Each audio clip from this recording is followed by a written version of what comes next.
ارشاد رب العزت ہے، یہ جو میں نے آیت پڑھی ہے یہ سورہ صف کی 8 ہے، اور سورہ صف کی اگلی آیت کہتی ہے هو الذی ارسل رسولہ بالہدی ودین الحق لیظہرہ علی الدین کلہ ولو کرہ المشرکون۔ ہم نے اپنے رسول کو ہدایت اور دین حق کے ساتھ بھیجا تاکہ وہ اس دین اسلام کو تمام ادیان پر غالب کر دے، اگرچہ یہ بات مشرکوں کو ناپسند ہے۔ تو عزیزان گرامی، رسول کریم آئے، لیکن کیا پوری دنیا میں تمام ادیانوں پر اسلام غالب آیا یا نہیں؟ تو ظاہر آج تو یہ کہہ رہی ہے کہ ہم نے رسول کو بھیجا تاکہ وہ ادیان پر دین اسلام کو غالب کرے، اگر نہیں ہوا تو اس کا مطلب کیا ہوا؟ وہ لوگ جو رسول کریم کو اور قائم آل محمد کو جدا جدا کر دیکھتے ہیں، ان کی تو سمجھ میں نہیں آ سکتا، اور جو یہ سمجھتے ہیں اور سمجھتے بھی اپنی طرف سے نہیں ہیں، بلکہ رسول پاک نے فرمایا ہے اولنا محمد وآخرنا محمد واوسطنا محمد وکلنا محمد، ہم سارے کے سارے محمد ہیں، ایک ہی نور کی حقیقت کے ٹکڑے ہیں۔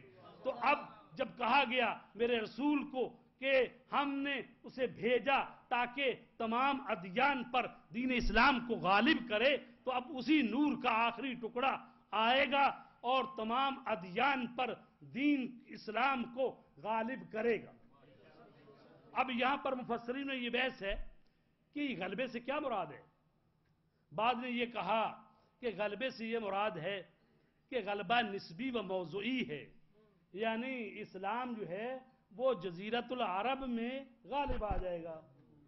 بعض نے کہا کہ اس سے مراد یہ ہے کہ غلبہ عقلی اور منطقی غلبہ ہوگا۔ بعض نے یہ کہا کہ غلبے کے معنی آگاہی ہے، کہ یعنی لوگوں کو پتہ چل جائے گا کہ دنیا میں دین اسلام نامی بھی کوئی دین وجود رکھتا ہے۔ لیکن یہ سارے معنی جو ہیں یہ غلبے کے معنی نہیں ہیں، یہ مفسرین کی آراء تو ہو سکتی ہیں لیکن تفسیر جو ہے اس کی حقیقی تفسیر نہیں ہے، اس لیے کہ اگر اس سے مراد صرف جزیرۃ العرب لیا جائے تو یہ معنی بھی قابل قبول نہیں ہے، اور اگر اس سے مراد یہ لیا جائے کہ عقلی اور منطقی اور علمی غلبہ ہے تو یہ غلبہ تو خود رسول پاک کے زمانے میں مباہلہ کے میدان میں یہ مل چکا، جب 3 دن تک مسجد نبوی میں ان کے ساتھ گفتگو ہوتی رہی، اور جب اس میں وہ ناکام ہو گئے تو مباہلے کی دعوت دی گئی، تو جب مباہلہ کرنے کے لیے آئے تو ان لوگوں نے جزیہ دینا قبول کر لیا اور یہ کہا کہ خدا کی قسم ہم وہ چہرے دیکھ رہے ہیں کہ اگر یہ پہاڑ سے کہیں کہ اپنی جگہ سے ہٹ جا تو پہاڑ اپنی جگہ چھوڑ دے گا۔ تو عزیزان گرامی، یہ علمی اور منطقی غلبہ تو اس وقت ہی ہو گیا مباہلہ میں۔ تو اب اس غلبے سے کیا مراد ہے؟ اس غلبے سے تسلط مراد ہے، اس غلبے سے کامیابی مراد ہے، اس غلبے سے پوری دنیا کی حکومت مراد ہے۔ تو امام زمانہ آئیں گے تو وہ پوری دنیا کی حکومت کو اپنے ہاتھ میں لیں گے اور مولا کی حکومت پوری کائنات میں ہوگی، تو اس وقت ہر گھر میں دین اسلام پہنچے گا۔ رسول پاک فرماتے ہیں کہ کوئی گھر ایسا نہ ہوگا، چاہے وہ گارے اور بجری سے بنا ہو، چاہے وہ روئی سے بنا ہو، چاہے وہ کوئی خیمہ ہو، ہر گھر میں پیغام پہنچے گا اسلام کا، اور اس وقت تمام ادیان پر اسلام ہی غالب ہوگا۔ تو وہ کس زمانے میں ہوگا؟ وہ امام زمانہ علیہ السلام کے زمانے میں۔ تو عزیزان گرامی، آخری چند لمحات ہمیں اور دیجئے کہ اب ہم اس مرحلے میں داخل ہو رہے ہیں کہ امام زمانہ علیہ السلام اور ہماری کیا ذمہ داری ہے. چونکہ انتظار خود عبادت ہے. رسول پاک نے فرمایا افضل عبادتی یا افضل اعمال شیعتی انتظار الفرج. ہمارے شیعوں کے بہترین عمل جو ہے وہ ظہور امام کا انتظار ہے.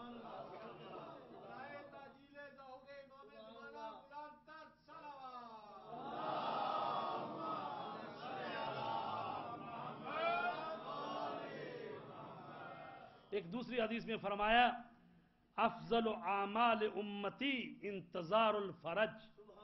میری امت کی بہترین عبادت وقت کے امام کا انتظار ہے. تو عزیزان گرامی انتظار میں دو چیزیں ہوتی ہیں. خدا آپ کو خوش رکھے, آپ نے بڑے اچھے انداز میں سماعت فرمایا. انتظار میں دو چیزیں ہوتی ہیں.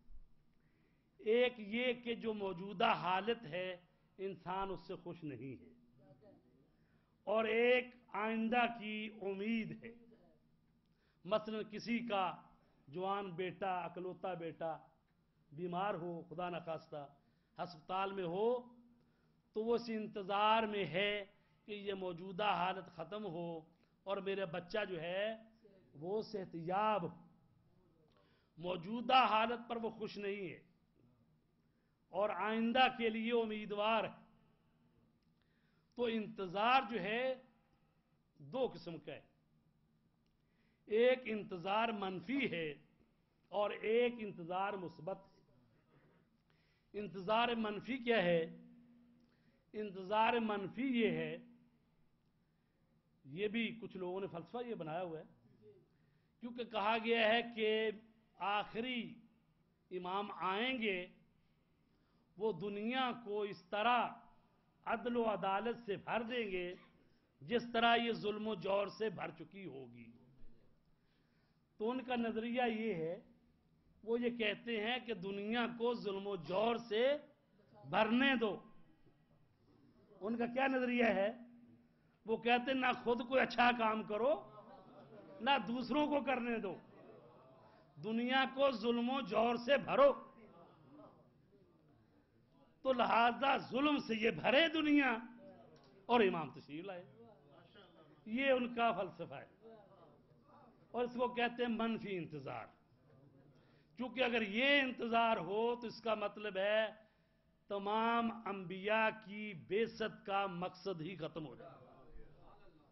1,24,000 انبیاء آئے تاکہ انسانوں کی ہدایت کی جائے, اور امام مہدی سے آنے سے پہلے یہ روش اپنائی جائے کہ ابھی خود بھی گناہ کرو, دوسروں کو بھی گناہ پر وادار کرو, تاکہ گناہ ہی گناہ ہو ہر طرف اور امام زمانہ آئے.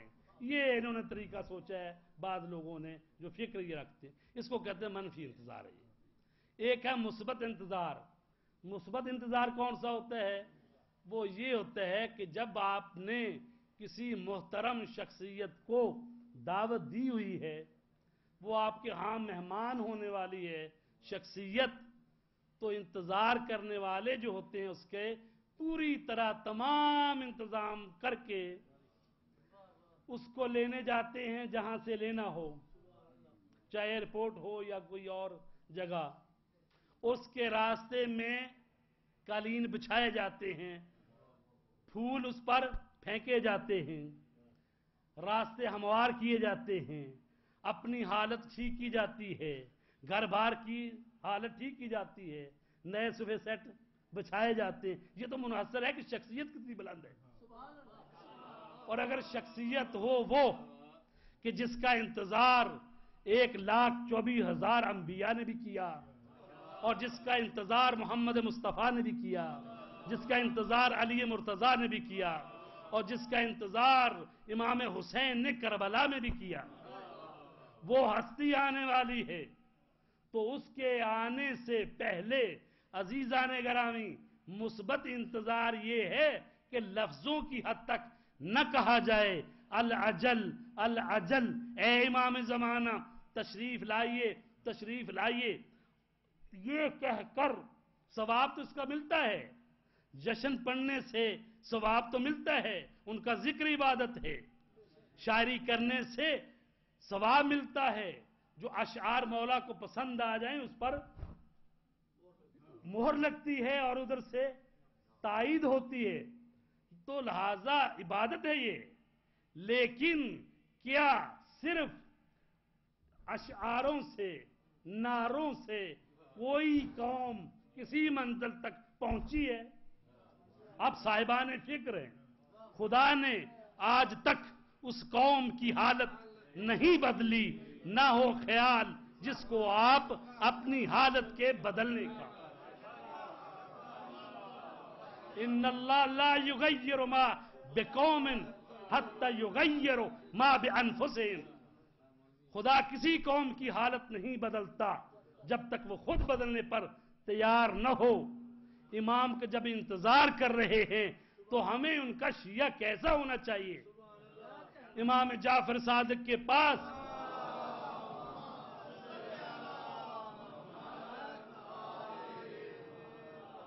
ایک شخص آیا، اس نے کہا امام آپ قیام کریں۔ آپ نے فرمایا کتنے کے لوگ ہیں؟ اس نے کہا جی تقریباً 1,00,000 کے قریب لوگ ہیں۔ اچھا سب تیرے جیسے ہی ہیں؟ ہاں جی ہم سب۔ تو وہاں پر تندور روشن تھا، اس میں آگ جل رہی تھی۔ امام نے فرمایا اس تندور میں چھلانگ لگاؤ۔ تو کیا کہنے لگا، مولا کوئی اور کام لے لے مجھ سے، کوئی اور کام لے لے۔ ایسے میں ہارون مکی وہ مولا کا غبدار چلا آ رہا ہے، اور جب مولا کی زیارت کرنے کے لیے آ رہا ہے تو جو جوتا پہنا وہ بھی ٹوٹ گیا رستے میں، اور ایک جوتا ٹوٹا ہوا اپنے ہاتھ میں پکڑا ہوا، اور امام کا سلام کرنے کے لیے آ رہا ہے۔ اور جو ہی امام نے دیکھا السلام علیکم وعلیکم السلام ہوا، تو آپ نے فرمایا ہارون اس تندور میں چھلانگ لگا دو، کود جاؤ۔ اس نے نہیں پوچھا کیوں، وہ تندور میں چھلانگ اس نے لگا دی۔ اور اب امام اس شخص سے جو دعوے دار ہے اس سے محو گفتگو ہے، اور وہ کہہ رہا ہے بھی اس کا بھی کچھ پتہ کر لیا جائے۔ اور جب دیکھا گیا تو وہ آگ گلزار بن چکی تھی۔